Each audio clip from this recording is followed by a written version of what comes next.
आपका स्वागत है। आपके साथ मैं हूं अभिषेक सतवर्तम और मेरे साथ है मेरे सहयोगी डिम्पी कालरा। बाजार में हम देख रहे हैं कि रिकॉर्ड ऊंचाई पर भी ज़्यादा थकान नहीं आ रही है। जो भी डिप्स आ रहे हैं उसको खरीदा जा रहा है और निचले स्तरों से फिर से रिकवरी लौटी है। 24,100 के ऊपर जाकर निफ्टी कर रहा है कारोबार। निफ्टी बैंक जरूर आज थोड़ा सा नरम है और 200 अंकों के आसपास की गिरावट है, क्योंकि आज आप देखिए आईसीसी बैंक हो गया, इंडसइंड बैंक हो गया, एक्सिस बैंक हो गया, ये निफ्टी के टॉप लूजर्स में शामिल हैं। लेकिन रिलायंस ने बाजार को गजब का मोमेंटम दिया है। आज ये शेयर 3% चढ़कर दिन के ऊपरी स्तर पर कारोबार कर रहा है और रिलायंस का जो मार्केट कैप है वो निकल गया है 21 लाख करोड़ रुपए के पार। रिलायंस आज आप देखिए, अगर वेटेज के लिहाज से देखेंगे तो अकेले आज बाजार को थामने का काम करता हुआ दिख रहा है। और उसके पीछे पीछे कुछ और शेयर्स हैं। ऑटो में टाटा मोटर्स है, फार्मा में डॉक्टर रेड्डीज है, ये कुछ सपोर्ट बाजार को देने का काम कर रहे हैं। लेकिन एडवांस डिक्लाइन रेशियो को अगर आप देखेंगे तो वो पूरी तरह से टिल्टेड है तेजी के पक्ष में। 1450 शेयर है हरे निशान वाले और उसके मुकाबले करीब 1000 शेयर लाल निशान में कर रहे हैं कारोबार। सवाल यह है कि क्या बाजार में ऊपरी स्तरों पर आपको भी प्रॉफिट टेकिंग करनी चाहिए? 24,000 के इंडेक्स के आसपास आपके रणनीति क्या होनी चाहिए और जुलाई सीरीज में आप क्या करें?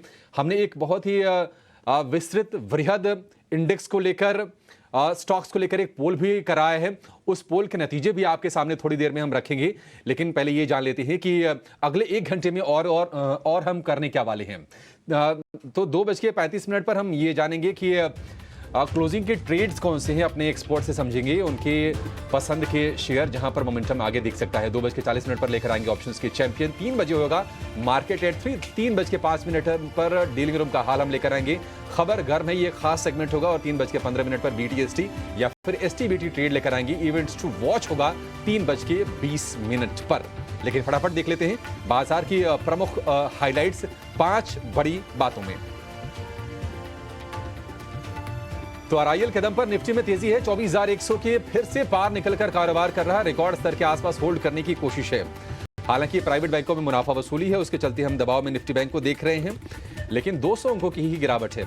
अगर 53,000 के आसपास का इंडेक्स हो, उसमें से 200 निकल भी जाए तो क्या फर्क पड़ता है? बहुत ज्यादा कुछ नहीं है, मतलब ऐसे कोई चिंता की बात वहां पर नहीं है। Real estate, energy, auto, pharma शेयरों में हम खरीदारी आज देख रहे हैं। टायर शेयरों में रफ्तार है। सीएट, जेके टायर में 8 से 10% के आसपास की बढ़िया तेजी पर कारोबार हो रहा है। और आईटी शेयरों में भी मूड ठीक ठाक है। आज अब देखिए परसिस्टेंट का शेयर करीब 2% ऊपर कारोबार करता हुआ दिख रहा है। कुछ फुटवेयर वाले शेयरों में भी आज हम एक्शन देख रहे हैं। लेकिन चलिए यहां से शुरुआत कर लेते हैं आखिरी 1 घंटे के सत्र की और चर्चा ये करते हैं कि वायदा बाजार से संकेत क्या मिल रहे हैं। डिब्बी बताइए। 24,100 के आसपास निफ्टी बखूबी होल्ड कर रहा है, कोई मुनाफा वसूली नहीं आ रही है। निफ्टी बैंक की चाल जरूर थोड़ी सी अलग है आज। देखिए, अगर आपको सुबह एक लाइन याद होगी, एग्जैक्टली मार्केट वैसे काम कर रहा है। आज हमने ये कहा था कि मैं पहली बार अपना स्टांस चेंज कर रहा हूँ। ये आपसे कह रहा हूँ कि अगर आप मार्केट में खुले हैं तो ऊपरी स्तरों पर कुछ माल बेचिएगा ज़रूर। ये भी आपको बताया था कि जो प्रोफेशनल्स हैं उनको इंट्राडे में अच्छे पॉइंट्स मिल जाएंगे और बैंक निफ्टी ने वो पॉइंट्स दिए हैं। एथिकली देखा जाए तो निफ्टी ने भी दिए हैं, लेकिन एक अकेला रिलायंस इंडस्ट्रीज़, मैं कई बार आपको बता चुका हूँ, रिलायंस इंडस्ट्रीज़ और HDFC 2 ऐसी चीज़ें हैं ना, आप इसको बोले हम इग्नोर मार देंगे, हमें फ़र्क नहीं पड़ता, हमारे पास तो रिलायंस नहीं है। कैसे मारोगे इग्नोर आप? आपके पास नहीं है, मार्केट के पास तो है, मार्केट के पास तो वेटेज है। बोले हमारे पास तो रिलायंस नहीं, हम रिलायंस लेते नहीं, हमारे पास तो दूसरे मिड कैप के शेयर्स हैं। चलने नहीं देगा, गिरने नहीं देगा, अलग तरीके कैलकुलेशंस डाल देगा।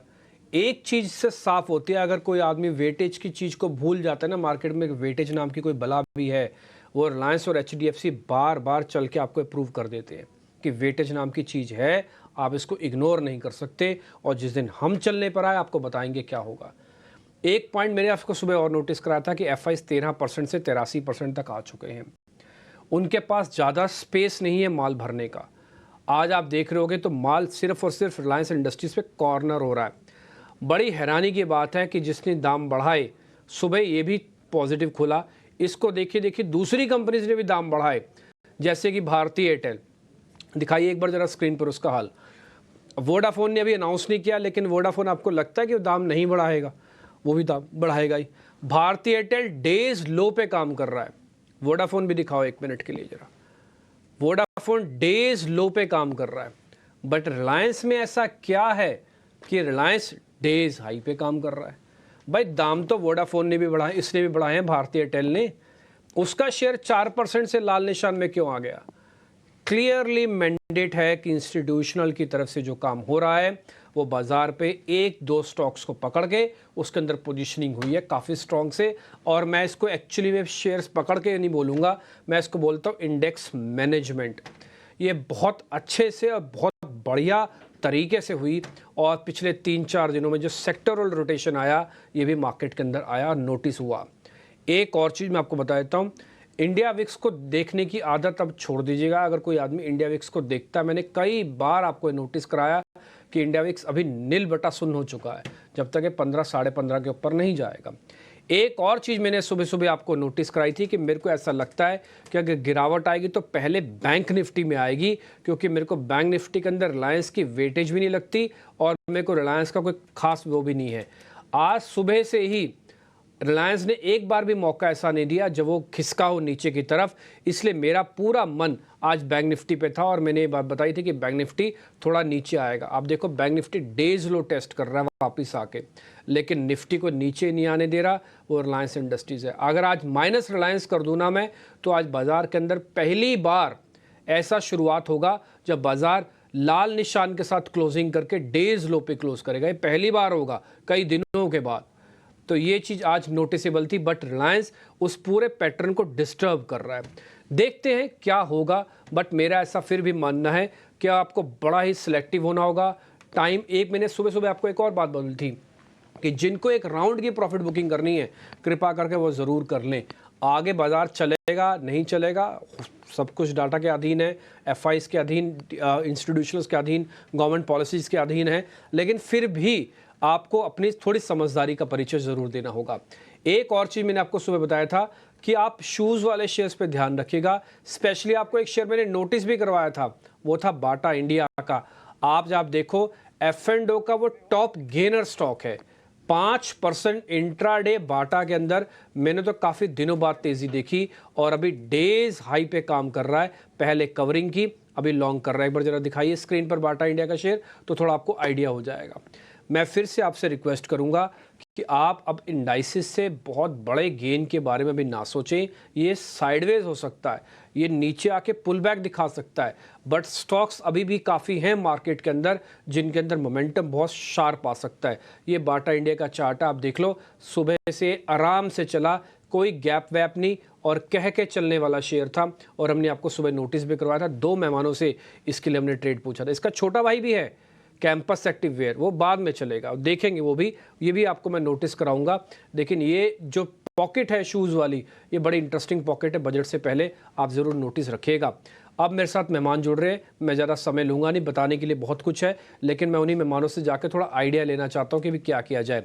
मितेश पंचाल सिस्टम और मेथड के लिए जाने जाते हैं, उनका अपना एक तरीका है शेयर्स को ढूंढने का, बात करने का, रखने का, और वो हमेशा से रखते हैं उसी से। हमारे साथ अमोल अठावले हैं, थोड़ा कम बोलते हैं लेकिन जो बात बोलते हैं बहुत काम की पते की बात बोलते हैं, इनका फ़ायदा भी आज हम लेंगे। राजेश पालविया जी का बहुत बिजी शेड्यूल रहता है, आप इनको यहाँ नहीं, इनको अलग अलग प्लेटफॉर्म पे भी देखते होंगे, सोशल मीडिया पे भी देखते होंगे, और इनका जो इंटेलिजेंस है मार्केट को समझने की। और मैं बताता हूँ राजेश जी, राजेश सर आपको ध्यान है, आप स्टूडियो आए थे जब इलेक्शंस के रिजल्ट्स आ रहे थे, मुंबई में था, तब उस दिन बाजार की गिरावट आई थी, तब आपने मेरे से एक वर्ड का इस्तेमाल किया था। आज की जो गिरावट है ना, वो लास्ट गिरावट है, उसके बाद आप देखना डिम्पी जी ये बाजार बहुत ज़ोर से चलेगा और नया हाई भी बनाएगा।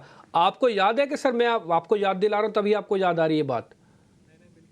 याद है डिम्पी जी, इन पर्सन आपसे काफी कम मुलाकात होती है और जो मुलाकात होती है तो बिल्कुल याद रहती है। और यही हमने जिक्र किया था कि आज जो गिरावट है, बस यहाँ पे जो बाय करेगा उसे काफी अच्छे रिवॉर्ड शॉर्ट टर्म में ही बनेंगे, तो वही मार्केट में होते हुए दिख रहा है।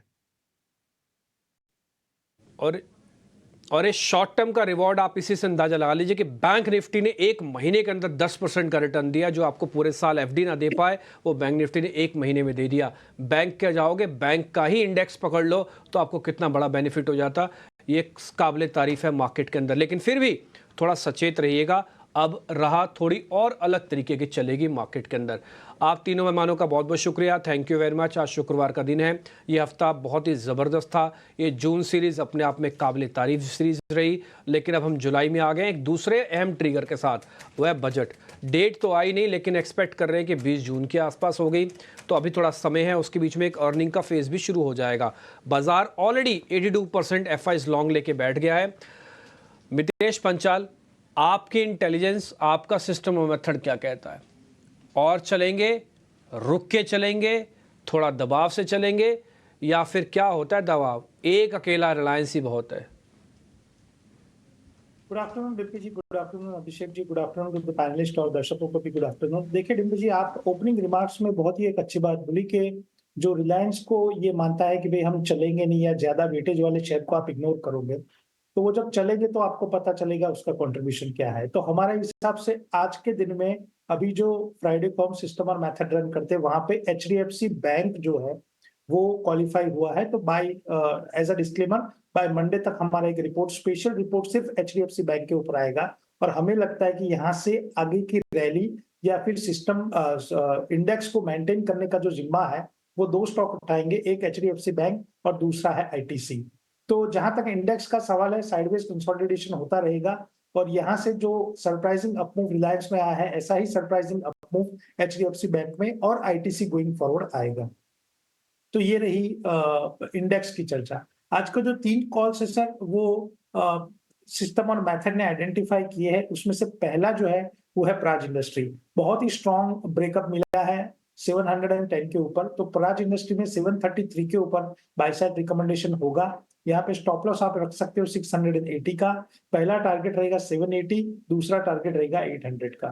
दूसरा जो स्टॉक है वो है आईएफसीआई। बहुत ही लंबे कंसोलिडेशन के बाद अबव 6120 के ऊपर आईएफसीआई ने एक स्ट्रॉन्ग ब्रेकआउट दिया है, जो डेली और वीकली के मेथड के हिसाब से कंफर्म हो रहा है। सो 61.90 के ऊपर आईएफसीआई को खरीदने की सलाह रहेगी। यहाँ पे आपका स्टॉप लॉस रहेगा 5750 का, पहला टारगेट रहेगा 67 का, दूसरा टारगेट रहेगा 72 का। और लास्ट जो स्टॉक है वो we are of the view के अभी भी जो पब्लिक सेक्टर बैंक है वहां से कंट्रीब्यूशन नहीं आया है, तो पब्लिक सेक्टर बैंक से बहुत ही स्ट्रॉन्ग कंट्रीब्यूशन आने वाले दिनों में आएगा। उसमें हमारा प्रिफर्ड पिक है पंजाब नेशनल बैंक। तो पंजाब नेशनल बैंक 123.70 के ऊपर खरीदना है। स्टॉप लॉस यहाँ पे रखना है 118 का, पहला टारगेट 135, दूसरा टारगेट 140। ये 3 शेयर हो गया मितेश जी की तरफ से। पीएनबी हो गया, आईएफसीआई काफ़ी दिनों के बाद किसी के रडार पर आया है, और प्राज इंडस्ट्रीज़ का शेयर जो कि शुगर सेक्टर से जुड़ी है, बट शुगर के लिए मशीनरी बनाने का काम करती है। इथेनॉल से भी इसको आप जोड़ के देख सकते हैं प्राज को। ये 3 शेयर हो गए मितेश जी की तरफ से। बाकी के क्लोजिंग ट्रेड्स भी ले लेते हैं। अमोल जी, आपके रडार पर क्या है? क्या आप रेकमेंड करेंगे खरीदने के लिए? जी नमस्ते। मैं इंडेक्स स्टॉक्स के साथ ही जाना चाहूंगा। मार्केट थोड़ा सा करेक्शन में लग रहा है और भी थोड़ा सा डीप आ सकते हैं शायद मंडे। तो मैं ऐसे स्टॉक्स पे फोकस कर रहा हूँ जो अच्छे सपोर्ट्स लेवल पे अवेलेबल है। उसमें मुझे टाटा स्टील अच्छा लग रहा है, 175 के आसपास मैंने पिक किया था, अभी थोड़ा नीचे है। पोजिशनली मुझे लग रहा है कि वापस से 185 और 190 तक के टारगेट दिखा सकता है, और स्टॉप लॉस है उसका 170। चला नहीं है स्टॉक, बट लार्जर टेक्सचर अगर हम देखते हैं स्टॉक का तो काफी प्रॉमिसिंग है। तो सपोर्ट लेवल पे यहाँ पे मुझे लगता है कि एक टेक्निकल बाउंस बैक स्टॉक में आ सकता है। दूसरा मैं आइशर मोटर के साथ जाना चाहूंगा। सिमिलर फॉर्मेशन है, 4685 के आसपास मैंने पिक किया था। उसमें भी आई थिंक मुझे लग रहा है कि पोजिशनली 4900 4920 के तक के टारगेट निकल के आ सकते हैं। शायद थोड़ा सा टाइम ले सकता है स्टॉक, और स्टॉप लॉस उसका रहेगा 4585। प्रॉमिसिंग लेवल है, near 50 day simple moving average के आसपास स्टॉक ट्रेड हो रहा है। यहाँ से टेक्निकल बाउंस बैक ड्यू है। अगर स्टॉक रिवर्स होता है तो आने वाले दिनों में स्टॉक में अच्छा खासा रैली आने के चांसेस यहाँ से दिख के आ रहे हैं। ठीक है डन सर, आपके दोनों शेयर नोटिस हो गए हैं, एक तो टाटा स्टील और दूसरा आइशर मोटर है। और आप देखें दोनों ही शेयर्स कहीं ना कहीं मजबूत टेरिटरी में खड़े रहे हैं शेयर। एक चीज़ मैं आपको नोटिस अभी अभी करा देता हूँ मार्केट के अंदर। देखिए रिलायंस इंडस्ट्रीज़ करीब 1% ऊपर से नीचे आया, 1% भी एथिकली पूरा नहीं हुआ, लेकिन बाजार के अंदर निफ्टी को भी लाल निशान में आना पड़ गया 80%। आप इसी से अंदाज़ा लगा लीजिए, सभी लोग मंदी वाले भी और तेज़ी वाले भी रिलायंस इंडस्ट्रीज़ को देख रहे हैं। तेज़ी वाले इसलिए देख रहे हैं कि भाई रुक जा, तेरी वजह से तो नीचे आएंगे हम, भाई रुक जा। तेज़ी वाले इसलिए देख रहे हैं कि भाई चल जा, आप जब तक खड़े रहोगे बाज़ार के अंदर किसी की हिम्मत नहीं है कि बाज़ार को तोड़ के दिखा दे। और अभी मितेश जी ने आपको 2 शेयर बताए, एक तो रिलायंस इंडस्ट्रीज़, एक वो HDFC नोटिस करवा रहे थे, एक ITC भी नोटिस करवा रहे थे। हालांकि ITC मेरी लिस्ट में नहीं था, मैंने देखा नहीं, मितेश जी के देखने के बाद मैं भी उसको ज़रूर चेक करूँगा, लेकिन वो शेयर भी एक नोटिसेबल शेयर हो जाएगा। ठीक है, तो ये 2-4 शेयरों को ना आप अपने इंडेक्स के नीचे लगा के रखो। ये क्या रे, भाव और भावनाएं दोनों का इम्पैक्ट। ऐसा नहीं है कि रिलायंस आज पहली बार चल रहा है, रिलायंस कई बार चल चुका है, लेकिन जिस मौके पर रिलायंस चला ना, उस मौके पे उम्मीद नहीं थी कि रिलायंस चल के ऐसा तोड़फोड़ मचा देगा कि 2900 वाला शेयर 3100-3200 के आसपास आके खड़ा हो जाएगा और इतनी स्पीड से आ जाएगा। तो इसलिए कई बार अलग चीज़ें, अनोखी चीज़ें हो रही होती है मार्केट के अंदर, वो नोटिस होने लगती हैं। आगे बढ़ते हैं, राजेश सर की ट्रेड्स अभी हमने नहीं लिए, राजेश सर से भी ट्रेड्स ले लेते हैं। राजेश जी नमस्ते, बताइए सर। तो good afternoon Dimpy ji, good afternoon everyone. तो ट्रेड जो पसंद आ रहे हैं उसमें पहला स्टॉक LIC हाउसिंग फाइनेंस पसंद आ रहा है। ये स्टॉक का अगर हम एक लॉन्ग टर्म चार्ट देखेंगे तो ऑलमोस्ट 2017 के स्विंग हाई को अब ये पेनिट्रेट करते हुए दिख रहा है। जिस तरीके से राउंडिंग बॉटम फॉर्मेशन बना के स्टॉक में अब यहाँ पे एक ब्रेकआउट की तैयारी होते हुए दिख रही लॉन्ग टर्म चार्ट पे, हमें लगता है ये स्टॉक अब जिस तरीके से पिछले महीने हमने देखा कि ये करंट मंथ में अगर हम बात करें तो काफी स्ट्रॉन्ग बाइंग एक्शन पूरे हाउसिंग फाइनेंस सेक्टर में देखने को मिली और LIC हाउसिंग फाइनेंस में एक आउट परफॉर्मेंस यहाँ पे बनते हुए दिखा। हमें लगता है LIC हाउसिंग फाइनेंस का ये मोमेंटम फर्दर एक्सटेंड होगा। रोल ओवर डेटा भी पॉजिटिव है, 825 तक के अपसाइड के टारगेट के लिए इसको बाय किया जा सकता है 790 के स्टॉप लॉस से।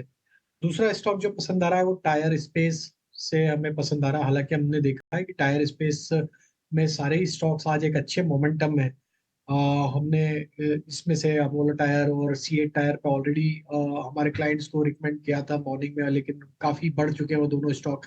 यहाँ पे हमने रिपोर्ट भी पब्लिश किया है JK टायर पे और यहाँ पे हमारे टारगेट काफी बड़े हैं। पोजिशनली इसमें काफी अच्छा मूव एक्सपेक्ट कर रहे हैं, 470-480 की तरफ ये स्टॉक पोजिशनली जा सकता है, लेकिन ट्रेडिंग पॉइंट ऑफ व्यू से 445 की अपसाइड के लिए इसको बाय किया जा सकता है।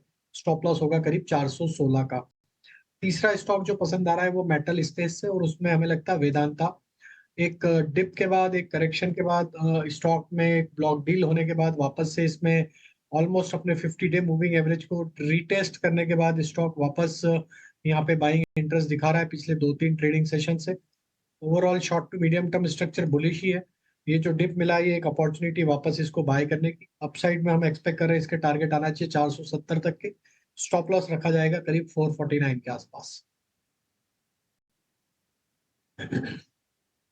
ठीक है सर, आपके भी शेयर हमने नोटिस कर लिए। एक तो टायर वाली कंपनीज है, वैसे तो अपोलो टायर्स भी काफ़ी पसंद था, कल परसों आप उसके बारे में जिक्र कर रहे थे, हमने भी देखा उसका डेरिवेटिव्स का डाटा काफ़ी स्ट्रॉन्ग था।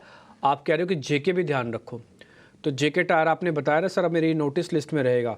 दूसरा LIC हाउसिंग फाइनेंस 2 दिन से चल रही है। हाउसिंग फाइनेंस वाली कंपनीज बताया जा रहा है कि बजट के अंदर हाउसिंग को और ऑटोज़ को एक बड़ा एक तोहफा मिल सकता है। अब तोहफा क्या मिलेगा, मान लो हाउसिंग कंपनीज के लिए क्या तोहफा हो सकता है, यही हो सकता है कि भैया आपको किसी से छूट मिल जाएगी, है ना। अब ये तोहफा तो RBI देगा कि ब्याज दरें घटानी है नहीं घटानी, लेकिन गवर्नमेंट सिर्फ रेगुलेशंस पे फ़र्क डाल सकती है, पॉलिसीज़ लेके आ सकती है, स्कीम ला सकती है, इनका बिजनेस और व्यापार बढ़ जाए। ठीक, तो आप उसके हिसाब से नोटिस करना। तीसरा वेदांता सर कह रहे हैं कि एक और शेयर है मेटल्स का, ये भी एक नोटिसेबल शेयर है। अमोल सर के शेयर भी मैं आपको बता देता हूँ, एक मेटल का शेयर है उनकी इस लिस्ट में भी, वो है टाटा स्टील, और दूसरा एक ऑटो कंपनी है आयशर मोटर, तो आप इसको भी ध्यान रखिए। मितेश जी ने भी 3 सौदे दिए हैं। एक इंटरेस्टिंग प्ले मेरे को दिख रहा है वो IFCI जो उनकी लिस्ट में आया है। इससे पहले प्राज इंडस्ट्रीज़, आज एक स्ट्रॉन्ग ब्रेकआउट प्राज इंडस्ट्रीज़ के अंदर हुआ है, और PNB और बैंकिंग उनकी लिस्ट में है, PNB का शेयर बैंकिंग के तौर पर लिस्ट में है। तो ये सब कुछ आपने नोटिस कर लिया होगा, कोई भी शेयर हमने छोड़ा नहीं जिसका स्टॉप लॉस टारगेट आपको दिया ना हो, आप अच्छे से नोटिस करके रखिएगा। पोजीशंस थोड़ी लाइट रखिएगा, वैसी कोई दिक्कत नहीं है मार्केट के अंदर, बट फिर भी थोड़ा सा खिंचा हुआ बाजार है तो देख के चलने में ही समझदारी है। आगे बढ़ें जी, कुछ एक और ट्रेड जरा चेक करवा लें, और थोड़ी देर में मेरे सहयोगी शरद भी जुड़ जाएंगे जो उन्होंने एक इंटरेस्टिंग पोल किया है, उसकी जानकारी आपको देंगे। आज गैस वाले स्टॉक्स बढ़िया चले, सुबह सुबह हमने आपको IGL MGL नोटिस भी करवाया था, वो आज वापस 5% है, MGL तो 5% मेरे को दिख रहा है स्क्रीन पे, बिल्डअप भी स्ट्रॉन्ग है। राजेश सर, ये कैरी करना चाहिए या फिर इसको छोड़ दें? और तो देखिए आज पूरे गैस स्टॉक्स में मोमेंटम था। आईजीएल एमजीएल दोनों ही स्ट्रॉन्ग रैली आज देखने को मिली हमें। आईजीएल में ऑलरेडी एक ब्रेकआउट बनते हुए दिखा आज के मूव के बाद 490 के ऊपर अभी ये स्टॉक सस्टेन होते हुए दिख रहा है। तो एक मल्टीपल सप्लाई जोन का ब्रेकआउट ऑलरेडी यहाँ पे डेली वीकली टाइम फ्रेम पे आते हुए दिखा है। कैरी किया जा सकता है ट्रेड। थोड़ा सा डीपर स्टॉप लॉस है 492 के आसपास का स्टॉप लॉस अगर आप फॉलो कर सकते हैं तो ये स्टॉप लॉस से आप बने रह सकते हैं, क्योंकि जिस तरीके के ब्रेकआउट होकर स्टॉक सस्टेन है हायर साइड पे ही, हमें लगता है यहाँ पे फर्दर नेक्स्ट वीक में भी follow up buying action continue होते हुए दिख सकती है। देन स्टॉक का नेक्स्ट टारगेट 425 525 530 की तरफ आते हुए दिख सकता है। तो 492 का स्टॉप लॉस ट्रेल करके आप पोजीशन कैरी कर सकते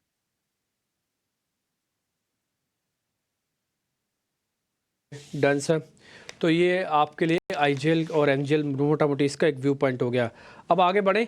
अपने साथ मैं अपने एक और वरिष्ठ जिसे कहते हैं ना कि मार्केट के बढ़िया पार्टिसिपेंट्स को जोड़ना चाहता हूँ। उनका नाम है रत्नेश गोयल, क्योंकि वो आपको बताएंगे एक ऑप्शंस का ट्रेड। रत्नेश जी नमस्ते, दिखाइए जो ऑप्शंस का ट्रेड।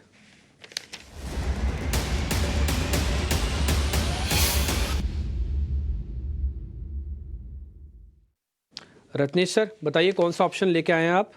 वरिष्ठ बोल के आपने मेरी उम्र बढ़ा दी, पर फिर मैं इससे बड़ा नहीं हूँ, अभी आपके आसपास ही कहीं होऊंगा मैं थोड़ा बहुत पर मैं पहले तो 2 कॉल। अरे नहीं सर, आप ज्ञान से बड़े हैं हमारे से आप 2 कॉल के पहले अपडेट है। तो मैं एक रिलायंस का मैंने दिया था, एक 3100 कॉल सीरीज का स्टार्टिंग होने के पहले। तो उम्मीद करता हूँ उसमें हमारे दर्शकों ने अच्छा मुनाफा कमाया होगा। 3250 रुपये रिलायंस का, माफी है, मतलब इन मनी हो गया रिलायंस का। मेरे हाथ में डायरी है तो मेरे रत्नेश जी, एक मिनट मेरा माइक तो ऑन करो भाई साहब। मैं सर वही ढूंढ रहा था आपकी, मेरे को ना कॉल के सिर्फ प्राइस नहीं मिल रहे थे। देखो मैंने आपके आने से पहले वो डायरी को खंगालना शुरू कर दिया। मैं कहा रत्नेश जी ने कॉल दी थी रिलायंस की, वो मेरे को रेट नहीं मिल रहे हैं, मैंने लिखे थे कहीं पे। बट अच्छा आप वो उसकी तो बधाई आप स्वीकार कर लीजिए सर, एक अकेला रिलायंस ने कमाल करके दिखा दिया। हाँ सर अब आप बताइए आगे आप क्या कह रहे थे? उसके बाद में एक इंडस टावर का भी मैंने कर दिया था 360 का कॉल। तो उसमें भी उम्मीद करता हूँ हमारे दर्शकों को मुनाफा मिला होगा। तो इस सीरीज के स्टार्टिंग में उम्मीद करते हैं कि हमारे दर्शकों ने थोड़ा कुछ इससे मुनाफा लिया होगा। तो आज के लिए मुझे ऐसा लगता है कि 2-1 दिन के लिए यहाँ पे से अपोलो टायर में काफी अच्छा यहाँ पे फॉर्मेशन बन रहा है और इसमें अच्छा सेटअप बना है। तो 550 का कॉल यहाँ पे लेना चाहिए 17 रुपए के आसपास, 12 रुपए का स्टॉप लॉस लगा के 35 रुपए का टारगेट बनता है। तो जो मैक्सिमम लॉस हो सकता है वो 8500 का, जो प्रॉफिट बनेगा वो 30,600 का। ठीक है सर, डन। सर अभी थोड़ी देर पहले ही ना राजेश सर ने भी एक कॉल दिया है टायर वाई पे, वो है जेके टायर्स। तो मैं उनसे यही कह रहा था, मैं कहा सर अपोलो टायर भी अच्छा लग रहा है, हमने तो एक परसों 2 दिन पहले देखा भी था, शायद चर्चा भी हुई थी कार्यक्रम में। और अभी आप देखो आपने हमारे मन की बात छीन ली और एकदम से 550 की कॉल आपने सामने डाल दी। अब आप ये देख लो 2 एनालिस्ट है, दोनों के टायर स्टॉक्स है, दोनों में से देखते हैं किसका टायर ज़्यादा तेज़ चलता है। 550 वाली कॉल अपोलो टायर्स की रत्नेश जी की तरफ से है। जेके टायर ऑलरेडी अभी थोड़ी देर पहले ही आपको सर ने दिया है, राजेश जी ने दिया है। तो आप दोनों ही का फ़ायदा उठा सकते हैं। अपोलो टायर्स लेना चाहें अपोलो, जेके लेना चाहें जेके। ऑप्शंस में ट्रेड करना है तो आपको अपोलो मिल गया, फ्यूचर्स और कैश में ट्रेड करना है तो आपको जेके मिल गया। एक बार ज़रा राजेश जी वाली कॉल भी दिखा दो, जेके टायर वाली सिस्टम में भी हमने चलवाई थी, वापस से दिखा दो ताकि कोई कन्फ्यूजन ना हो। एक तरफ अपोलो टायर्स की ऑप्शंस की कॉल और एक तरफ राजेश सर की जेके टायर्स की। तो मेरे को भी ऐसा लग रहा है कि जो ऑटो एंसिलरीज है स्पेशली टायर्स वो मोमेंटम दिखा सकते हैं। ठीक है रत्नेश सर, बहुत बहुत शुक्रिया, थैंक यू वेरी मच आज समय देने के लिए। अच्छा लगा आपसे बातचीत करके। तो आपने आज दिन ठीक कर दिया और थोड़ा कन्विक्शन भी जगा दिया कि टायर स्टॉक्स को गंभीरता से देखा जाए। अपोलो और जेके दोनों हमारी वॉच लिस्ट में रहने वाले हैं। छोटा सा ब्रेक ले लेते हैं। ये राजेश सर के ट्रेड भी हैं, 445 का टारगेट, 416 का स्टॉप लॉस। छोटा सा ब्रेक के बाद तुरंत लौट रहे हैं।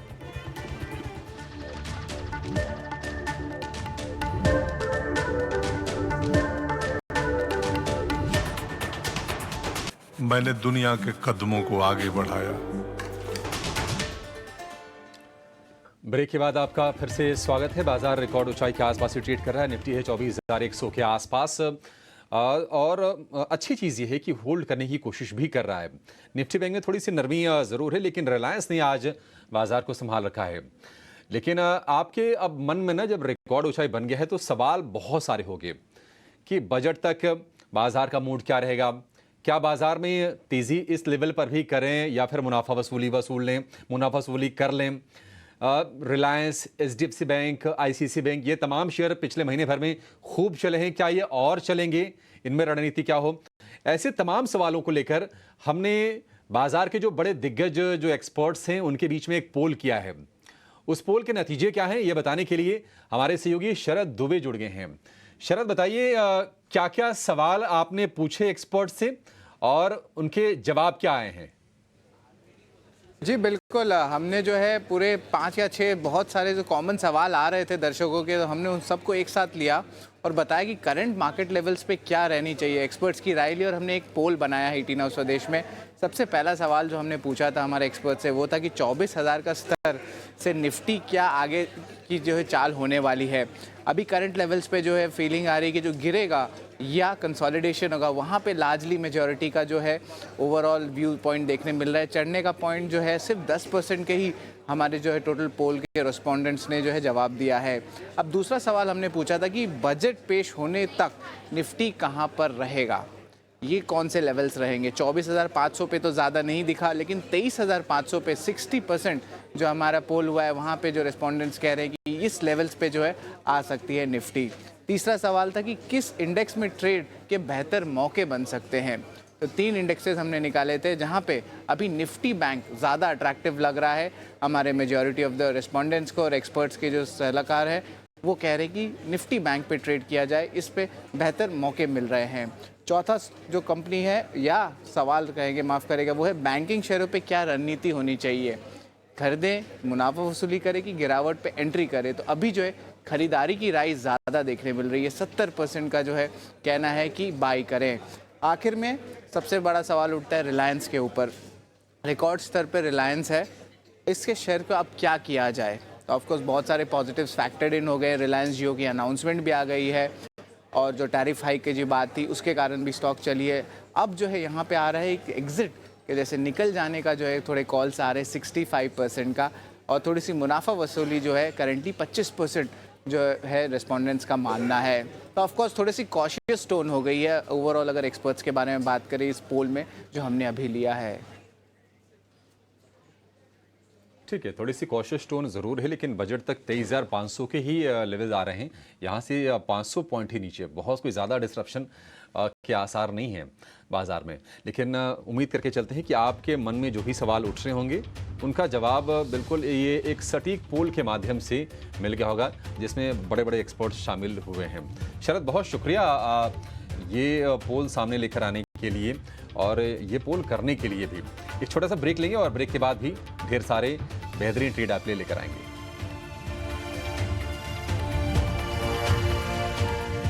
फोन पे गर्व से पेश करता है शेयर मार्केट 30 जून तक डीमैट। लेकिन कुछ स्टॉक स्पेसिफिक अब ट्रेड लेना शुरू करते हैं और एक शेयर जो मुझे दिख रहा है वो है आईएफएल फाइनेंस का।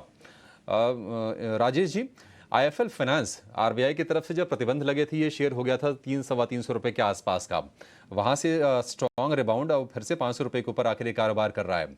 आईएफएल फाइनेंस, इसका आपको चार्ट कैसा दिख रहा है और क्या ट्रेड के मौके हैं या फिर अब इसको अवॉइड करना चाहिए? तो देखिए, रिकवरी तो बनी है स्टॉक में, न्यूज के चलते गिरावट हुई, वापस स्टॉक में रिकवरी बनते हुए दिखी है। Near term short term structure के हिसाब से थोड़ी स्ट्रेंथ यहाँ पे लौटते हुए दिखी है। 490 495 इसके लिए एक इंपॉर्टेंट लेवल है। अगर ये इसके ऊपर बना रहा तो हमें लगता है थोड़ा और मोमेंटम हायर साइड पे आते हुए दिख सकता है। स्टॉक ने वापस अपने 50 डे 20 डे मूविंग एवरेज को यहाँ पे रिगेन करने में कामयाब हुआ है। तो हमें लगता है नियर टर्म चार्ट पे थोड़ा सा यहाँ पे पुल बैक कंटिन्यू होते हुए दिखेगा टुवर्ड्स 540 550 की तरफ। तो थोड़ा डीपर स्टॉप लॉस है, वो एक चैलेंज है। यहाँ पे 495 स्टॉप लॉस फॉलो करना होगा अगर ट्रेड में अगर आप बने हुए आपने लोअर साइड पे बाई किया है तो। अप साइड में हमें लगता है 540 550 की तरफ स्टॉक बढ़ सकता है। आईएफएल फाइनेंस को लेकर ये व्यू। अच्छा, ऑटो में, ऑटो इंसलरी में, बैटरी में, टायर में हम चौतरफा रौनक देख रहे हैं आज के सत्र में। एक शेयर जिस पर राय जानना चाहेंगे वो है अतुल ऑटो का। मितेश जी, अतुल ऑटो जरा चेक कीजिए, क्या ये शेयर और चलेगा यहां से? देखिए, जहां तक अतुल ऑटो का सवाल है, स्टॉक ने रिसेंटली हाई लगाया था वीकली चार्ट के ऊपर for the week ended 12th of November 2023 693 को, और उसके बाद एक स्ट्रॉन्ग डीप आई और रीसेंट हाई बनाया for the week ended 3rd of May 2024 को 612 को, और ये 612 का जो लेवल है वो स्टॉक ने अभी सक्सेसफुली क्रॉस कर दिया है। तो हमारे हिसाब से स्टॉक जो है वो अपने प्रीवियस हाई 693 के तरह जा रहा है। सो डेफिनेटली करंट लेवल 625 के ऊपर बाय साइड रिकमेंडेशन की सलाह रहेगी। यहाँ पे आपका स्टॉप लॉस रहेगा 590 का, पहला टारगेट रहेगा 695 का जो उसका प्रीवियस हाई था, और वो क्रॉस करने के बाद दूसरा टारगेट रहेगा 720 का। तो बहुत ही स्ट्रॉन्ग मोमेंटम है अतुल ऑटो में, डेफिनेटली करंट लेवल के ऊपर बाय साइड ट्रेड फॉर्मेशन के रिकमेंडेशन है। देखिए, मार्केट के डिपेंडेंस बड़े शेयरों पे इतनी ज़्यादा हो गई है क्योंकि इंडेक्स मैनेजमेंट हो रहा था, तो रिलायंस थोड़ा भी ऊपर नीचे कर रहा है ना, तो आप निफ्टी को वैसा ही ऊपर नीचे होता देख पा रहे हैं। बड़ी हैरानी की बात है मेरे को, एक शेयर के ऊपर इतनी डिपेंडेंस ठीक नहीं है। चलो ठीक है, आप नोटिस करो सब कुछ है, लेकिन फिर भी अभी रिलायंस देखो करीब 3% था, तो निफ्टी था करीब 80 पॉइंट ऊपर। रिलायंस सिर्फ 2% हुआ, 2% भी पूरा नहीं हुआ, अभी सिर्फ 1% का भी करेक्शन कायदे से नहीं आया है। तो निफ्टी को 80 पॉइंट छोड़ने पड़े, 20 पॉइंट लाल निशान में आ गया है। खैर, बैंक निफ्टी की तो अलग बात है, बैंक निफ्टी तो आज सुबह से ही थोड़ा डल भी है, बुझाऊ भी है, और हमने सुबह आपको नोटिस भी ये बात करवाई हुई है। तो इस चीज़ को आप थोड़ा ध्यान रखिएगा। और एक और बात मैं आपको बता दूं, HDFC बैंक 1684 हो गया है, करीब 12 रुपये नीचे है। 1713 का एक स्पॉट पे एक रेजिस्टेंस है, इसका हाई है एक्चुअली में परसों का। वो परसों का हाई जब HDFC बैंक अब जब तक नहीं पार करेगा ना, तो वापस एक बड़ी तेज़ी मार्केट के अंदर नहीं आएगी। ऐसा नहीं है कि बाजार में कोई प्रॉब्लम हो रही है। 300 पॉइंट है क्या बैंक निफ्टी के लिए, क्या है ये 20 पॉइंट निफ्टी के लिए, ये तो एक झटके में यूँ कर देंगे ऊपर। लेकिन फिर भी आप थोड़ा सचेत और सावधान रहिएगा। कोई मार्केट के अंदर मेजर क्रैक नहीं है, बस ये है कि हम बहुत दिनों से तेज़ी देख पा रहे थे, आज पहली बार स्क्रीन पे आपको लाल निशान दिख रहा है, तो अलग सी फीलिंग आ रही है, पर इतना ही हो रहा है, इससे अलावा कुछ नहीं हो रहा। गौरांग शाह हमारे साथ जुड़ चुके हैं। गौरांग भाई बहुत बहुत शुक्रिया, थैंक यू वेरी मच समय देने के लिए। कई बार सर अति हो जाती है, तो जैसे इस बार जब तेज़ी हुई तो बहुत फास्ट हुई और बहुत अच्छे से हुई, और with the help of FIs हुई, तो हो तो गया ठीक है जब भी है। सर थोड़ा अब जो चर्निंग होगी वो किसके पक्ष में थोड़ी ज़्यादा और किसके पक्ष में थोड़ी कम होगी?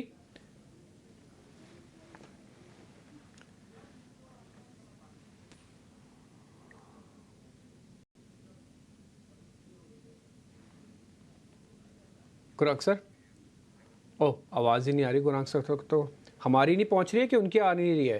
प्रोड्यूसर साहब, हमारी आवाज़ उन तक नहीं जा रही कि उनकी हमारे तक नहीं आ रही है? ज़रा दिखाए, दर्शन तो करवाइए गुरांग सर के स्क्रीन से, एक बार ज़रा दिखाइए विंडो से, हम ही आइडिया ले लेंगे। हमारी आवाज़ उनको आवाज़ नहीं जा रही है, ठीक है। गुरांग सर अभी आ रहे हैं आपके पास, मेरी आवाज़ आप तक नहीं आ रही ना, अभी मैं आपके पास वापस से पहुँचता हूँ। ठीक, एक काम और करते हैं, थोड़ा बैंक निफ्टी को झटका तो लगा है, 400 पॉइंट नीचे है। राजेश सर एक छोटा सा काम करोगे, आप मेरे को सिर्फ ये बताओगे इसके सपोर्ट क्या क्या हैं बैंक निफ्टी के, ये कहाँ कहाँ पे रुक सकता है?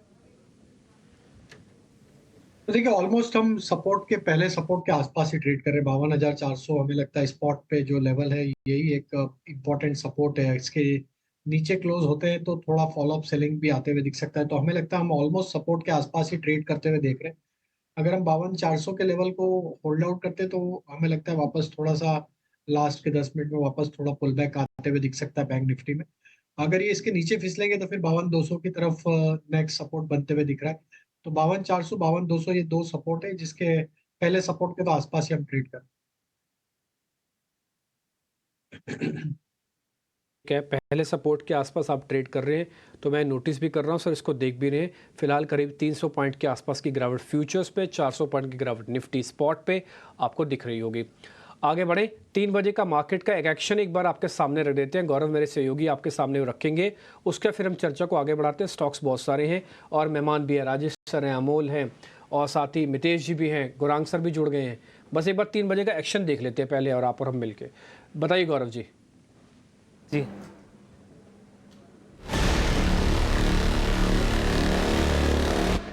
जी हाँ, तो आज सबसे पहले शुरुआत करते हैं डिशमैन कार्बोजन के साथ, क्योंकि इस कंपनी कि एक जो सब्सिडरी है, होली ओन सब्सिडरी जो कि स्विट्ज़रलैंड में लोकेटेड है, वहाँ पे यूएस एफडीए का इंस्पेक्शन हुआ था और न्यूज़ ऐसे है कि कहीं पे ये जो इंस्पेक्शन है वो कंप्लीट हो चुका है अभी 0 ऑब्जर्वेशंस के साथ, और इसी के चलते हमने अगर शेयर में भी देखा तो एक तेज़ी देखने को मिली थी। अगली बात करते हैं वोकहार्ट की, क्योंकि इसके कंपनी की तरफ से एक अपडेट आया था उनका जो ड्रग है WCK 5222 इसका, और कंपनी का मानना यह है कि जो क्लिनिकल ट्रायल है वो काफ़ी अच्छे पेस पे चल रहा है, ऑन ट्रैक चल रहा है। और अगर हम बात करें फेज़ 3 के क्लिनिकल ट्रायल की तो 100% सक्सेस रिपोर्ट जो है वो कंपनी को कहीं पे देखने को मिला था। अगर हम शेयर में बात करें तो आज के दिन में ही 5% का अपर सर्किट जो है वो कंपनी ने हिट किया था, और अगर हम पिछले एक महीने की भी बात करें तो कहीं पे 22% का अपसाइड जो है वो ऑलरेडी ने कंपनी ने दे चुका है। अगली बात करते हैं ई-क्लर्क्स की, क्योंकि इस कंपनी पे फोकस रखना काफ़ी ज़रूरी रहेगा, क्योंकि 4 जुलाई को बोर्ड की मीटिंग होने वाली है और इस मीटिंग में कहीं पे शेयर्स बायबैक के ऊपर कहीं पे डिस्कशन हो सकता है, और इसी के चलते अगर आज के दिन में ही अगर देखा तो शेयर में हमें तेज़ी देखने को मिली थी। अगली बात करते हैं NHPC की, क्योंकि गुजरात ऊर्जा विकास निगम लिमिटेड के साथ कहीं पे करार किया है कंपनी ने 200 मेगावाट के एक सोलर पावर प्रोजेक्ट के लिए। ये जो करार है वो हमें देखने को मिला है, और अगर हम शेयर में भी देखें तो इसकी वजह से एक तेज़ी देखने को मिली थी। और आखिर में नज़र रखते हैं किम्स पे भी, क्योंकि अगर हम बात करें यहाँ पे भी एक कॉर्पोरेट एक्शन हमें देखने को मिला। कंपनी के शेयर्स में एक स्प्लिट जो है वो अप्रूव किया है बोर्ड ने 1:5 रेशियो में, और इसके चलते अगर हम शेयर की प्राइस की बात करें तो सुबह इस शेयर में हमें तेज़ी देखने को मिली थी। अभी थोड़ा कंसोलिडेशन हमें देखने को मिल रहा है, बट आगे जाके भी इन सब शेयर्स में नज़र रखना काफ़ी ज़रूरी रहेगा, क्योंकि खबरों के दम पे और जो न्यूज़ फ्लो आ रहा है उसके दम पे एक अच्छा एक्शन आगे जाके हमें इन शेयर्स में भी देखने को मिल सकता है। ये तमाम शेयर फोकस में हैं, लेकिन एक काम करते हैं, तेज़ी के बाजार में तो हम तेज़ी वाले शेयर डिस्कस करते ही हैं, कुछ ऐसे शेयर जो कमज़ोर हो रहे हैं जरा उनकी भी चर्चा कर लेते हैं। गौरांग सर, भारतीय एयरटेल ने भी आज टैरिफ बढ़ाने का ऐलान किया, जियो के बाद ये खबर भी आई और बहुत सारे लोग इस खबर को लेकर उत्साहित भी हुए होंगे कि शायद और ये शेयर चढ़ेगा, लेकिन दांव थोड़ा उल्टा पड़ गया होगा जिन्होंने लॉन्ग किया होगा। आपके हिसाब से क्या चाल रहेगी भारतीय एयरटेल की? हालांकि ये एक्सपेक्टेड लाइंस पर ही था, ये पता था कि कंपनियां टैरिफ बढ़ाने वाली हैं, तो क्या ये सेल ऑन न्यूज हो गया ये? और आगे के लिए क्या रणनीति बनाए शेयर में? अभिषेक भाई, मैं पहले तो उम्मीद करता हूं कि मेरी वाणी आप तक पहुंच रही है और आपकी वाणी भी अभी पहुंच रही है। जी सर, बिल्कुल बिल्कुल बिल्कुल साफ पहुंच रही है। ठीक है, तो आपका प्रश्न था टैरिफ हाइक के बाद क्या, तो आपका प्रश्न था कि टैरिफ हाइक के बाद क्या पूरा खेल खत्म हो गया है और अब भविष्य में आगे कुछ ऊपर के स्तर देखने मिलेंगे या नहीं मिलेंगे? तो अभिषेक भाई, वहां टैरिफ हाइक के पहले 1300 से 1250 1300 के आसपास से निरंतर ऊपर के तरफ के दायरे हमने भारतीय एयरटेल में देखे हैं। 1650 के पार के लक्ष्यांक हमारी लंबी अवधि के लक्ष्यांक है बुनियादी तर्क के आधार पर, और ये लक्ष्यांक हमें पूर्ण विश्वास है कि ऊपर के तरफ हम और साथ देंगे, क्योंकि जिस प्रकार से 300 रुपए के आसपास की टैरिफ होने की अनुकूलता दिखती है, मैनेजमेंट ने टिप्पणियां करी है आने वाले भविष्य में, और जिस प्रकार से डेटा का इस्तेमाल हो रहा है, जिस प्रकार से स्मार्टफोन्स उपभोक्ताओं की संख्या बढ़ रही है, और इस टैरिफ हाइक के बाद जाहिर है हम और आप सब जन, हमारा जो महीने का खर्चा होता है मोबाइल बिल का, वो 15 से 20% ऊपर जाने वाला है, तो इसकी तैयारी रखनी चाहिए। और मैं ये भी मानता हूं अभिषेक कि ये एक छोटी मध्यम अवधि है, क्योंकि एक उम्मीद थी, हालांकि, और हमने हमारे ही चैनल 18 आवर स्वदेश पर मेरे ख्याल से इस हफ्ते या पिछले हफ्ते बात करी थी टेलीकॉम क्षेत्र को लेकर के, बहुत जल्द टैरिफ हाइक आने की संभावना है, और हमारा अनुमान था 15 से 20%, कमूमन 20% के आसपास से ऊपर टैरिफ हाइक हुई है। तो अगर आपकी लंबी अवधि का नजरिया है तो मेरे ख्याल से आपको निश्चिंत होकर के बने रहना चाहिए।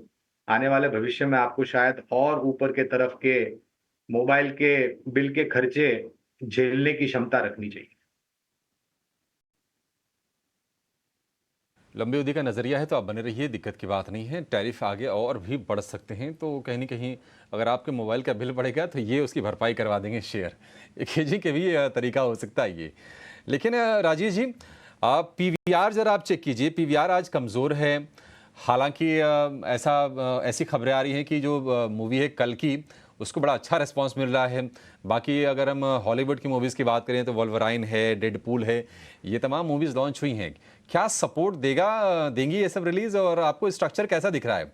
बाय ऑन डिप्स करें या फिर यहाँ से भी शॉर्ट के मौके तलाशने चाहिए? आई थिंक अभिषेक जी, मैं यहाँ पे अवॉइड करूंगा स्टॉक को। स्ट्रक्चर अभी भी वीक है स्टॉक में। जरूर थोड़ा पुल बैक बना, लेकिन स्ट्रेंथ अभी भी लौटी नहीं है। हमें लगता है अगर ये स्टॉक जब तक 1470 1480 के लेवल को क्रॉस नहीं करता वीकली क्लोजिंग बेसिस पे, छोटे मोटे उछाल में यहाँ पे बिकवाली का ट्रेड ही लिया जाना चाहिए। डाउन साइड में जैसे ही स्टॉक 1400 के लेवल को तोड़ेगा, तो इसके नेक्स्ट लोअर साइड के लेवल जो आ सकते हैं वो करीब 1360 1350 की तरफ भी जाते हुए दिख सकता है। तो मेरे ख्याल से थोड़ा सा मूवी के एक्सपेक्टेशन के चलते, फुटफॉल के बढ़ते के एक्सपेक्टेशन के चलते थोड़ा स्टॉक में जरूर एक उछाल आया है। हमें लगता है कि थोड़ा अभी अवॉइड ही करना चाहिए, स्टॉक का स्ट्रक्चर अभी भी वीक ही है। अवॉइड कीजिए, स्ट्रक्चर पीवीआर एनोक्स का वीक है अभी भी। लेकिन अब ऑटो कंपनियों में जून के बिक्री के आंकड़े पर नजर रहेगी। किस तरह के आंकड़े आने की उम्मीद है, ये बताने के लिए हमारी सहयोगी सृष्टि शर्मा जुड़ गई हैं। सृष्टि, बताइए क्या अनुमान है, क्या उम्मीदें हैं और कहां पर सरप्राइज आ सकता है? जून महीने की बात करें तो यहाँ पे कुछ बहुत शानदार नंबर्स आने की उम्मीद नहीं है, क्योंकि कुछ एक फैक्टर्स थे जिनकी वजह से बिक्री अक्रॉस द सेगमेंट थोड़ी सी हिट ज़रूर हुई है। मैरिज सीजन का कोई भी पुश नहीं मिला, तो शादी ब्याह होने के साथ हम देखते हैं कि गाड़ियों की भी बिक्री थोड़ी सी सपोर्ट करती है, तो वो फिलहाल उस सेगमेंट से और उस फैक्टर से सपोर्ट नहीं था। और इसके अलावा जिस तरीके की हीट वेव और भीषण गर्मी खासतौर से नॉर्थ इंडिया में पड़ रही थी, उसके चलते जो है थोड़ी टू व्हीलर की बिक्री भी जो है आगे पोस्टपोन होती हुई दिखी। अब अगर बात करें आंकड़ों की, तो पैसेंजर व्हीकल सेगमेंट में जो सेल्स मोमेंटम है वो कहीं ना कहीं बरकरार रहने की उम्मीद है। हालांकि महीने दर महीने एक गिरावट जरूर हो सकती है, जिसमें कि मारुति सुजुकी में हम उम्मीद कर रहे हैं सबसे ज्यादा गिरावट 7% महीने दर महीने हम आते हुए देख सकते हैं। इसके अलावा बात करें तो कमर्शियल व्हीकल सेगमेंट की, यहाँ पे हम कई समय से बोल रहे हैं कि इलेक्शन के बाद खास तौर से जो सेल्स है वो कैचअप होती हुई दिखेगी, और इस ऐसा ही कुछ महीने दर महीने बिक्री आंकड़ों में भी दिख सकता है, जहाँ पे सभी कंपनी से हमें उम्मीद है कि वो 4 से 12% तक की बिक्री में बढ़त दिखाएं। अब बात करें टू व्हीलर सेगमेंट की, तो जैसा कि हमने बताया कि इतनी भीषण गर्मी के चलते जो बिक्री है वो थोड़ी सी आगे हो जाती है। मॉनसून भी डिले था, और इसके चलते देखें तो हम हीरो मोटोकॉर्प में महीने दर महीने 15% बिक्री की गिरावट की उम्मीद कर रहे हैं, और बाकी अन्य कंपनी से भी सिंगल डिजिट गिरावट की उम्मीद है। वहीं ट्रैक्टर्स की बात करें तो यहाँ पे हार्वेस्टिंग से पहले जो है हम देखते हैं कि थोड़ा सा मोमेंटम बिल्डअप होता है। हालांकि मॉनसून थोड़ा डिलेड है, पर महीने दर महीने एस्कॉर्ट्स और साथ ही M&M ट्रैक्टर्स जो है बिक्री में एक बढ़त दिखा सकता है, और आने वाले समय के लिए पॉजिटिव कमेंट्री की उम्मीद कर रहे हैं हम दोनों ही कंपनीज की तरफ से।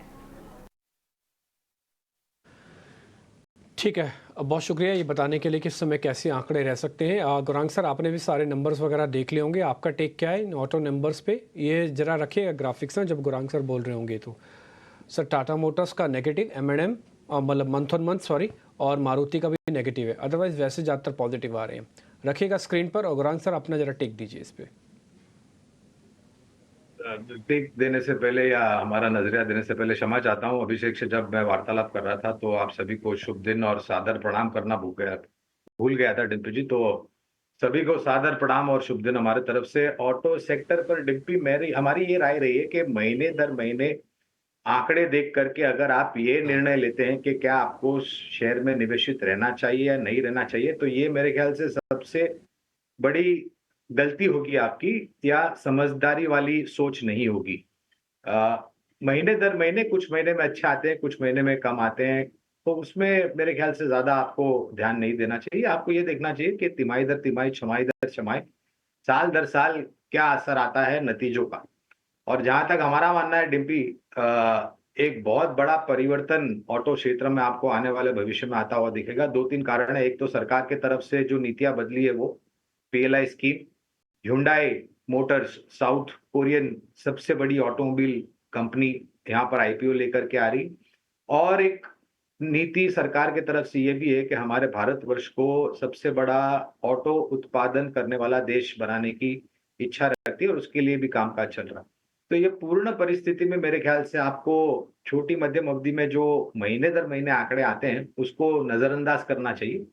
हमें लग रहा है कि जिस प्रकार से नए लॉन्चेस हो रहे हैं और जिस प्रकार से न्यू एज फ्यूल्स यानी कि ग्रीन हाइड्रोजन आने वाले भविष्य में, अभी हम इलेक्ट्रिक व्हीकल्स की बात कर रहे हैं, जो भी होगा मेरे ख्याल से एक बहुत बड़ा परिवर्तन आएगा। Tata Motors, M&M, Maruti, hero MotoCorp, Bajaj auto, TVS Motors, Eicher motor, Ashok Leyland, Escorts, ये सभी पर हमारी खरीदारी की राय है। और अगर ये आंकड़ों को लेकर के छोटे मध्यम अवधि में दबाव आता है और अगर आप मौका चूक गए हैं तो नया निवेश भी कर सकते हैं और जिसके पास ऊपरी स्तर पर है वो और जोड़ भी सकते हैं।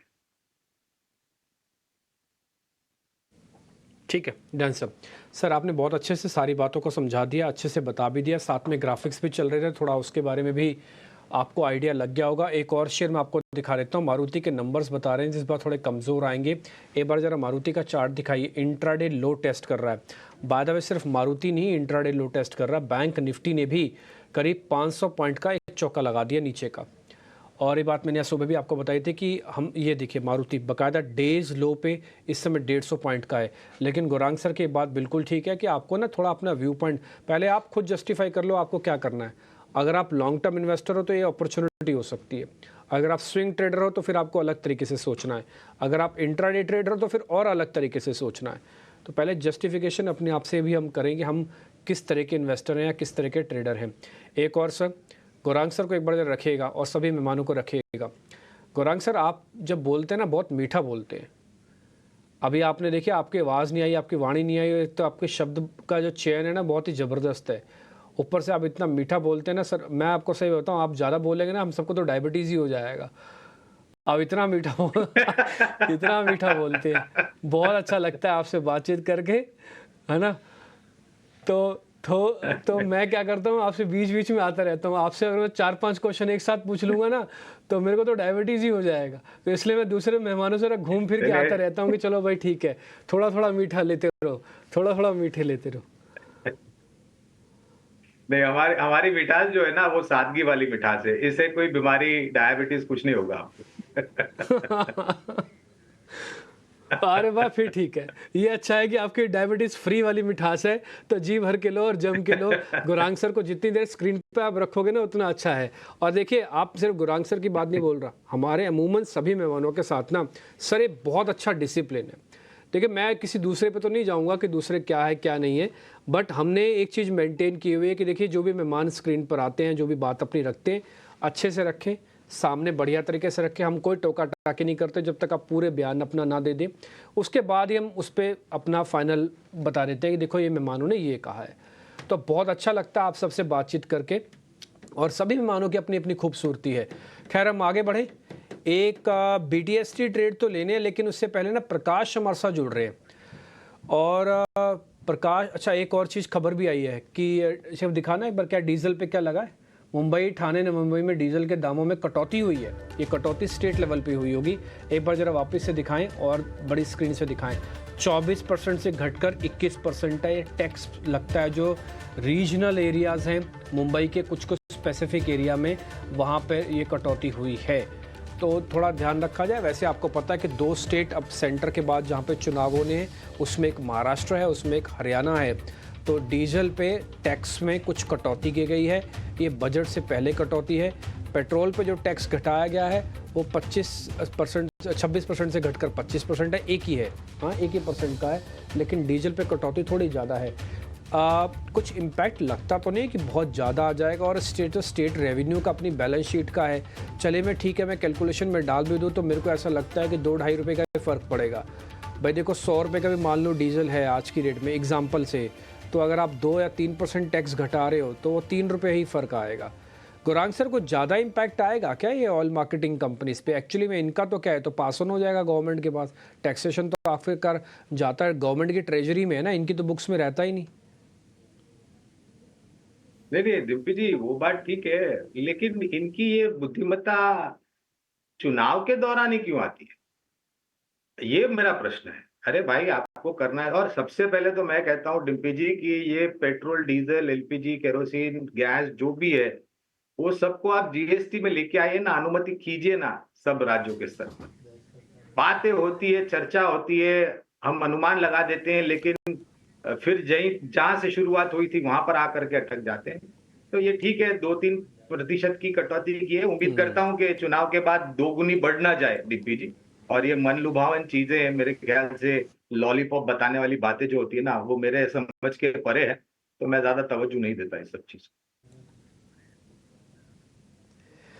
ठीक है, वैसे कुछ खबर ये भी आ रही है जो पैसों में कैलकुलेशन होके आया शायद पेट्रोल के अंदर, तो सिर्फ 65 पैसे का ही मोटा मोटी फ़र्क पड़ने जा रहा है। ये लिखिए डीजल पे आ गया, 2 रुपये का रेट आया, जैसे मैं आपको बता भी रहा था। अगर मान लो 100 रुपये भी हम कैलकुलेशन पर डालें और 3% उसमें से काट दें तो 3% ही बनेगा, 3 रुपया ही बनेगा। अब 100 से थोड़ा कम होगा तो इसलिए 2 रुपये 7 पैसे आया, और पेट्रोल पर तो सिर्फ 65 पैसे ही है। तो कुछ खास इम्पैक्ट मेरे को लग नहीं रहा कि इस पर आएगा। एक काम करते हैं, एक और इसी से जुड़ी पॉलिसी से जुड़ी हुई खबर और भी है, और वो दिल्ली से मिलेगी आपको, क्योंकि आगामी बजट में एक एक्सक्लूसिव खबर आ रही है सरकारी कृषि लोन को लेकर, और इस खबर को बताने के लिए मेरे सहयोगी प्रकाश प्रियदर्शी हैं। अच्छा, एक और चीज़, प्रकाश जी लाइव है क्या हमारे साथ? प्रकाश जी, एक बार लगातार आप जो खबरें बता रहे हैं वो आप हमको बताते रहिएगा, जैसे जैसे कोई भी आता है। मार्केट वाला कनेक्शन हम देख लेंगे उसमें से क्या होता है। तो एक बार आप जरा बताइए इस बार क्या खबर है आपके पास?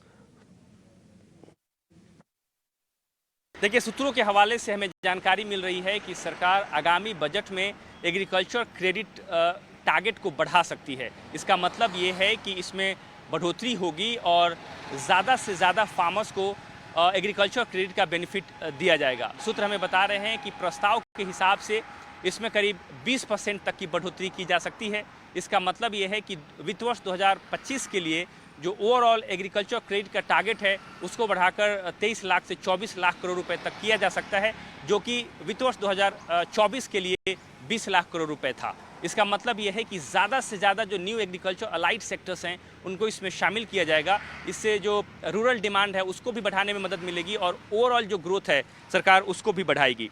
जैसा कि आपको पता है कि गवर्नमेंट ने पहले ही घर घर केसीसी कैंपेन लॉन्च किया है, और इसके पीछे का मकसद ये है कि जो किसान या अलाइड सेक्टर्स इस स्कीम के दायरे में नहीं आ रहे हैं उनको इसका बेनिफिट दिया जाए, इसके दायरे को बढ़ाया जाए। और योजना ये है कि केसीसी का जो टारगेट है उसको सैचुरेशन लेवल तक लेकर जाया जाए, 100% टारगेट अचीव किया जाए, और इसमें ट्राइबल फार्मर्स और अलाइड सेक्टर्स को भी शामिल किया जाए। लिहाजा इसके दायरे को बढ़ाने की योजना तैयार की जा रही है। एग्रीकल्चर मिनिस्ट्री ने इससे संबंधित प्रस्ताव भी सौंपा है। जैसा कि आपको पता है कि केसीसी स्कीम के तहत सरकार 7% की ब्याज दरों पर क्रेडिट मुहैया कराती है, जिसमें 3% का एडिशनल बेनिफिट दिया जाता है अगर किसान जो शॉर्ट टर्म लोन ले रहे हैं उस समय पर अदा करते हैं। इसका मतलब ये भी है कि बैंक्स और जो NBFCs हैं जिन्हें कि प्रायोरिटी सेक्टर लेंडिंग के तहत लोन देना होता है एग्रीकल्चर सेक्टर को, वो इसके दायरे को बढ़ा सकते हैं, क्योंकि जो एग्रीकल्चर क्रेडिट टारगेट है सरकार अगर बढ़ाती है तो उनकी रूरल स्पेंडिंग भी बढ़ सकती है। ठीक है प्रकाश, बहुत शुक्रिया आपका। तो एग्री लोन का जो टारगेट है वो उसको 20% बढ़ाया जा सकता है। चलिए, बाजार में अंदर में 5 से 6 मिनट के आसपास समय रह गया है, आप फटाफट कुछ ट्रेड समझ लेते हैं। राजेश जी, वक्त थोड़ा सा कम है, बताइए क्या BTST या फिर STBT करें? एक BTST और एक STBT रहेगा। तो पहला BTST में हमें लगता है परसिस्टेंट सिस्टम को यहाँ पे कैरी किया जा सकता है। ये स्टॉक में एक अच्छा मोमेंटम बना हुआ है और जिस तरीके का ब्रेकआउट हुआ है, अपसाइड के टारगेट यहाँ पे हम एक्सपेक्ट करें 4320 4350 की तरफ। स्टॉप लॉस होगा करीब 4225 के आसपास। और STBT में हेवल्स को यहाँ पे हेवल्स फ्यूचर पे यहाँ पे शॉर्ट का ट्रेड लिया जा सकता है। स्टॉप लॉस रखेंगे करीब 1850 के आसपास, और डाउन साइड में हमें लगता है ये स्टॉक में जो डिक्लाइन आ सकती है वो करीब 1800 और 1790 की तरफ डिक्लाइन आते हुए दिख सकती है। परसिस्टेंट लॉन्ग है, हेवल्स शॉर्ट है। ये एक पेयर ट्रेड हो गया राजेश जी की तरफ से, एक लॉन्ग एक शॉर्ट का। मितेश जी, आपकी तरफ से क्या है, आप क्या करेंगे, लॉन्ग या शॉर्ट, क्या सौदा है आपका? जी, दोनों लॉन्ग है, दोनों PSU स्टॉक्स है। पहला है कोल इंडिया, 476.45 के ऊपर ट्रेड कर रहा है। 474 के ऊपर एक ट्रेड कंफर्मेशन मिला है BTST का, तो 470 के स्टॉप लॉस से लेना है कोल इंडिया को 476 के ऊपर। पहला टारगेट कल के लिए रहेगा 485, दूसरा टारगेट 490, और दूसरा है भेल BHEL। भेल में भी 300 के ऊपर के लेवल से एक बहुत ही निचले स्तरों से बहुत ही एक स्ट्रॉन्ग रिकवरी मिली है। 302 रुपया 50 पैसे के ऊपर ट्रेड कर रहा है, तो भेल में 298 के स्टॉप लॉस से लेना है भेल को। BTST के लिए टारगेट रहेगा 308 और 310 का। BHEL और कोल इंडिया, ये दो शेयर, BHEL हालांकि ऊपरी स्तरों से नीचे आए, एक बड़े ऑर्डर की भी खबर थी इनके लिए। अमोल, आप बताइए आपका शेयर कौन सा है, समय थोड़ा सा कम ही है। जबरदस्ती वाला ट्रेड होगा हालांकि ये। जी, इनफैक्ट मैंने भी कोल इंडिया पिक किया था, बट उन्होंने दे दिया तो मैं दूसरा पिक करता हूँ। टाइटैनिक अच्छा लग रहा है ये लेवल्स पे, 3400 के आसपास है। स्टॉप लॉस 3375 रहेगा और 1 या 2 दिन के टारगेट रहेंगे 3480 और 3500 तक ये जा सकता है। टेक्निकल बाउंस बैक आने के चांसेस यहाँ से पूरे दिख। ठीक है, टाइटन को लेकर ये व्यू। ठीक है, अब कोई ट्रेड नहीं लेंगे, एक बस चीज समझनी है। CDSL के शेयर में गौरांग सर आज हमने देखी कि 15% के आसपास की तेजी दिखी। 2 जुलाई को ये बोनस इशू पर विचार करेगी। क्या 15%, अब तो देखिए 20%, मतलब 15 नहीं 2400 को भी पार कर गया CDSL का। क्या ये ओवर रिएक्शन आपको लग रहा है? 20% क्या जस्टिफाइड है सिर्फ इस खबर पर? देखिए, शेयर बाजार में अभिषेक उत्साह बहुत ज्यादा होता है, खास करके ऐसी खबरों पर जहां पर विभाजन होने वाला होता है या फिर बोनस वगैरह की बातें आती हैं।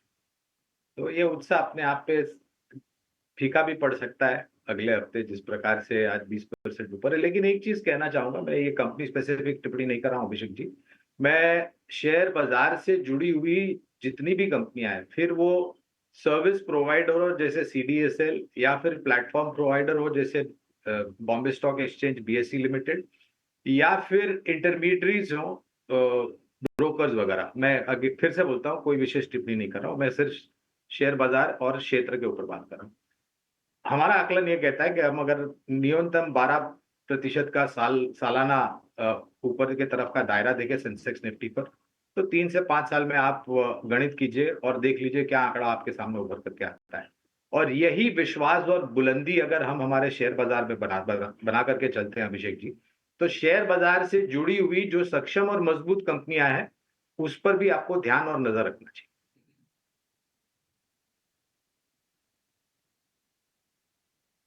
ठीक है जी, तो आज का मार्केट तो हो रहा है क्लोज और सिर्फ 55 सेकंड बाद बाजार बंद हो जाएगा। 36 पॉइंट की गिरावट। एक काम करते हैं, इस 55 सेकंड को भी मैं जल्दी से बता देता हूँ, फिर हम फाइनल डिस्क्लोजर लेके शो को निपटाएंगे। निफ्टी के अंदर आज की क्लोजिंग क्या, 24,000 के ऊपर की, ऑलमोस्ट 24,000 के आसपास हम क्लोज कर रहे हैं। गिरा भी तो क्या गिरा, सिर्फ 36 पॉइंट गिरा। अभी आपको थोड़ा 1-2 दिन और वेट करना पड़ सकता है, मार्केट को थोड़ा चेक एंड बैलेंस करना पड़ेगा। बैंक निफ्टी ने थोड़ा सा आज अपने आप को ठीक किया है, ठीक इन द सेंस मतलब थोड़ा सा नीचे लेके आया, थोड़ा बुखार उतरा और आप देखेंगे अभी 1% के आसपास से नीचे आया। 494-495 पॉइंट है, करीब 500 पॉइंट रफ समझ लो, और ये 53,000 से 52,300 तक तो आ गया है। ठीक, अभी ये देखते हैं और कितना होता है। रिलायंस इंडस्ट्रीज सबसे बड़ा प्लेयर साबित हुआ इस बार, और दूसरा HDFC। देखो HDFC ने थोड़ी गिरावट की है, 17-13, अब इसका एक टाइट स्टॉप लॉस रहेगा। जिनके पास शॉर्ट पोजीशंस हैं या जिन्होंने ऊपर से शॉर्ट किया है, थोड़ा और ड्रैग मार सकता है नीचे, और अगर वापस से चलना है तो इसको 17-13 को पार करना होगा। ये हो गया HDFC की बात। आज 11 रुपये तोड़ा है, अब डिफरेंस हो गया 15 ये 13 वो, तो करीब 28 रुपये के आसपास का फ़र्क आ गया है। ठीक है जी, आगे बढ़ें। अब आ जाते हैं कुछ और शेयर्स पे। जैसे अब देखो इंडिया विक्स, आप देखो मत, 3% वो तो टूटा, एथिकली उसको बढ़ना चाहिए था, वो नहीं हुआ। दूसरा पॉइंट है कि अभी भी मार्केट के अंदर कोई मेजर क्रैक नहीं आए हैं। आप ऐसा ना सोचिएगा कि आज निफ्टी और बैंक निफ्टी हल्के हल्के लाल निशान में बंद हुए हैं तो ये शुरुआत है, नहीं, ऐसा कोई शुरुआत नहीं। अभी तो पहले इसको सपोर्ट तोड़ने पड़ेंगे। पहले 23,800 तो तोड़ो, 23,500 तो तोड़ो, फिर गिरावट को थोड़ा आप देखेंगे। तो अभी आपके पास बजट और मार्केट के अंदर अभी थोड़ा फ़र्क भी है। अभी जो बाज़ार है और बजट थोड़ा दूर है। चर्निंग होगी, स्टॉक स्पेसिफिक होगी, आराम से काम कीजिएगा। इंडाइसिस को अलग तरीके से नोटिस कीजिएगा, स्टॉक्स को अलग तरीके से नोटिस कीजिएगा। ठीक है जी, तो ये मोटा मोटी आज का मार्केट का जो भी पॉइंट्स है मैंने आपको बताया। थोड़े डिफेंसिव शेयर्स भी चले हैं, तो ये भी इंडिकेट कर रहे हैं कि मार्केट साइडवेज कंसोलिडेशन हो सकता है। पोल ने भी ऑलमोस्ट यही आपको बताया, मेजॉरिटी ब्रोकर्स ये बता रहे थे कि साइडवेज कंसोलिडेशन होगा। बहुत शुक्रिया राजेश सर, जल्दी स्टैंडर्ड डिस्क्लोजर देते जाइएगा। राजेश सर, आपकी तरफ से कोई डिस्क्लोजर? तो जिन भी शेयरों पे चर्चा की उसमें मेरा पर्सनल निवेश नहीं है। जरूर हमारे क्लाइंटों की पोजीशन होगी, क्योंकि हम ब्रोकिंग कंपनी को बिलोंग करते हैं, तो यहाँ पे हमने इन स्टॉक्स पे अपने क्लाइंटों को जरूर रिकमेंड किया। मितेश भाई, आपका डिस्क्लोजर? जो भी स्टॉक्स हमने और सेक्टर हमने डिस्कस किए उसमें डायरेक्ट या इनडायरेक्ट पोजीशन हमारे क्लाइंट्स की हो सकती है, मेरी कोई पर्सनल पोजीशन नहीं है। अमोल जी, आपका? जी मेरा कोई पर्सनल पोजीशन डायरेक्ट या इनडायरेक्ट पोजीशन उसमें नहीं है, बट हमारे क्लाइंट्स की पोजीशन शायद हो सकती है। ठीक है, गौरांग सर आप डिस्क्लोजर। धन्यवाद डिम्पी, अभिषेक जी, आप दोनों का इस मंच पर आमंत्रित करने के लिए। निजी निवेश नहीं है, लेकिन हम हमारे क्लाइंट्स को इसी तरीके से रखें, उनकी पोजीशन हो सकती है। बिल्कुल, क्लाइंट्स के तो हो ही सकते हैं क्योंकि सर्विसेज इंडस्ट्रीज में है, तो जो भी क्लाइंट्स को सर्विसेज दे रहे हैं उसमें कोई ना कोई शेयर हो सकता है, इसलिए सभी का डिस्क्लोजर एक जैसा है कि क्लाइंट्स की पोजीशन हो सकती है, बट निजी किसी का भी नहीं है। बहुत बहुत शुक्रिया, थैंक यू वेरी मच आप सभी महानुभावों को आज समय देने के लिए। आपका वीकेंड काफ़ी शुभ हो। सोमवार को वापस आपसे मुलाकात होगी। बहुत बहुत शुक्रिया, थैंक यू वेरी मच समय देने के लिए। मेरे को और अभिषेक को भी इजाज़त दे सकते हैं, 2 दिन की छुट्टी है बाजार की। सोमवार को वापस आपसे मुलाकात होगी। नमस्कार।